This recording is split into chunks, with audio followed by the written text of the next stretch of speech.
Greetings all you beautiful bags of true crime bones. I feel the need to warn listeners of this episode to be aware that I will be discussing issues surrounding a woman's reproductive choices, depression, suicidal ideation, DV, and miscarriages, as well as the death of children. If you are in any way affected, please listen with care and seek help if you need it. Remember, mental illness might not be our fault or our choice, but it is our responsibility. Megan Huntsman, who was born on the 26th of February, 1975, grew up in Pleasant Grove, Utah. She was the eldest. Her father was an industrial painter and her mother worked at a grocery store. The family was part of the Mormon community and very religious. They are described as middle class and not out of the ordinary. Although we don't know much about her approach to faith, she is described as a happy and normal child. She was, however, a very private person and would keep secrets to herself. She was shy and introverted and lacked confidence.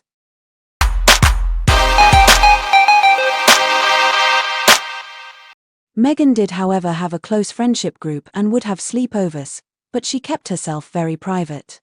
No one knew what she was thinking or feeling, and she would draw into a shell of her own making when people tried to probe her. This personality trait would follow her into adulthood. There was not a single sign that Megan would go on to commit a harrowing crime that would shake her community.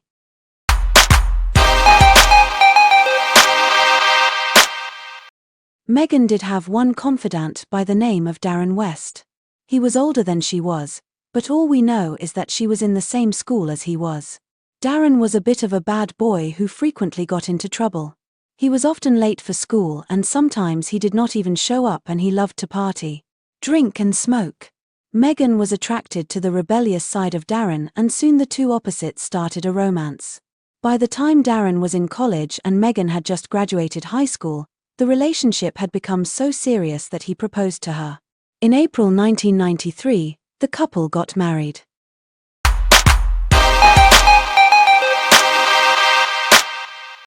Despite being so close to Darren, Megan kept one major secret from him, and that is that she was pregnant at the time she got married. He was the father of the baby, but for some bizarre reason, she never told him. It might be because she was only 18 years old, but she was married and had her family for support. She managed to carry the baby to full term, without anyone knowing. It's true that some women cannot show for a long time, but even at 9 months, there had to be questions. She did keep to herself and wore baggy clothes, but Darren must have suspected something.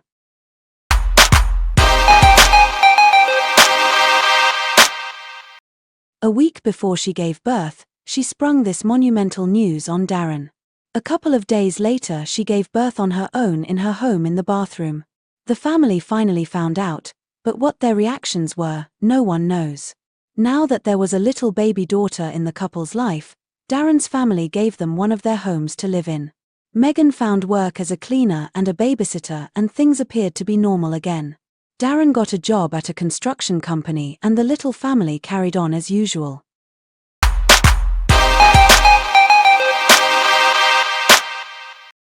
Not long, and I mean only a couple of weeks after she gave birth, Megan fell pregnant again. Once again, she kept the entire pregnancy quiet. No one knew, not even Darren.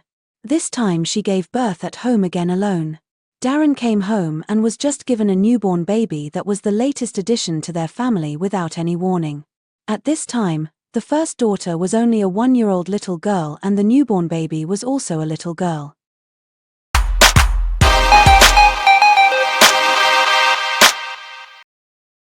Once again, the family helped where they could, and for a while the family of 4 seemed to have everything under control. It was when the 2 little girls were about 2 and 3 years old that the wheels came off the bus. It seems that Darren's drug demons came to revisit, likely because of all the pressure on him of the young family. It had now escalated to a dangerous level and unfortunately, Megan had also picked up the habit and was also now a full-blown drug user. Megan never used to be an alcoholic, but she would have a drink now and again. With Darren, her drug use was suddenly almost all she could think about.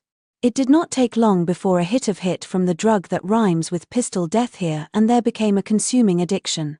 Both were spending hundreds of dollars a day on it. The couple both eventually lost their jobs and providing for their household became a big problem.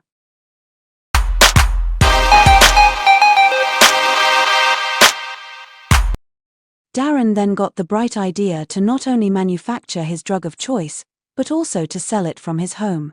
This way they always had drugs for themselves, even though both toddlers were still in the house. Both were not only neglectful of the children but became aggressive and violent with the little girls. The couple would also openly fight with each other in front of the children.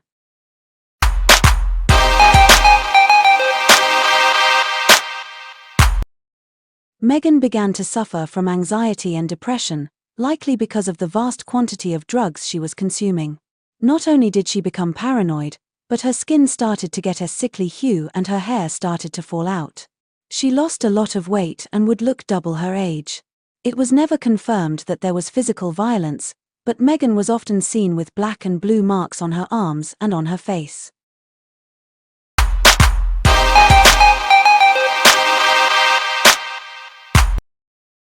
It seems that Megan was trapped in an abusive relationship and in 1996, she fell pregnant again. Once again, she told nobody. This time she was completely addicted, and she used it for her entire pregnancy. Again, she gave birth on her own, but this time no one found out. Perhaps because she was so severely under the influence of drugs, she decided that baby number 3 should be murdered. She took her thumbs and just began to push down on the baby's neck until the baby was no longer breathing. She then wrapped the little body in towels and then placed it into a rubbish bin bag and tied it up with electric tape, and then she placed the newborn's corpse into a box. She took the box to her garage and hid it amongst the other boxes, such as the boxes where they kept the Christmas ornaments, where she knew no one would come to scratch around. She went back into the house, cleaned up the mess in the bathroom, and then she carried on as if nothing had happened.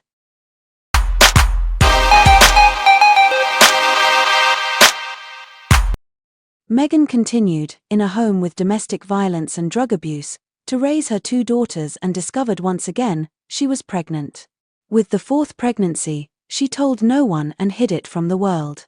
She carried the baby to full term. This baby met its demise in the same way the previous one did. Once again, the little corpse was placed in a box, hidden in the garage, and afterwards she cleaned up and carried on as if nothing significant had happened.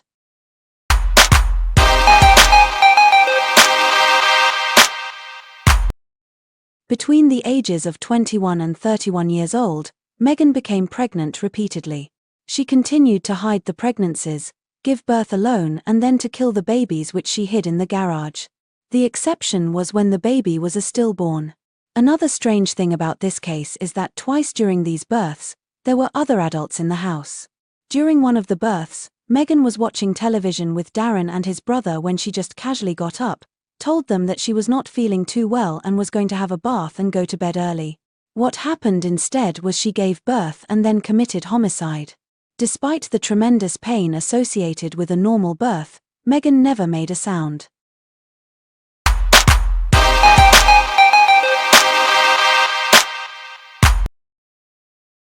Thank you for watching Megan Huntsman Murders, Chapter 1. Please join us for Chapter 2. Here on our YouTube channel. Please like, share and subscribe for our future episodes. Also feel free to leave a comment below and to share your thoughts on this or other stories that you would like to hear.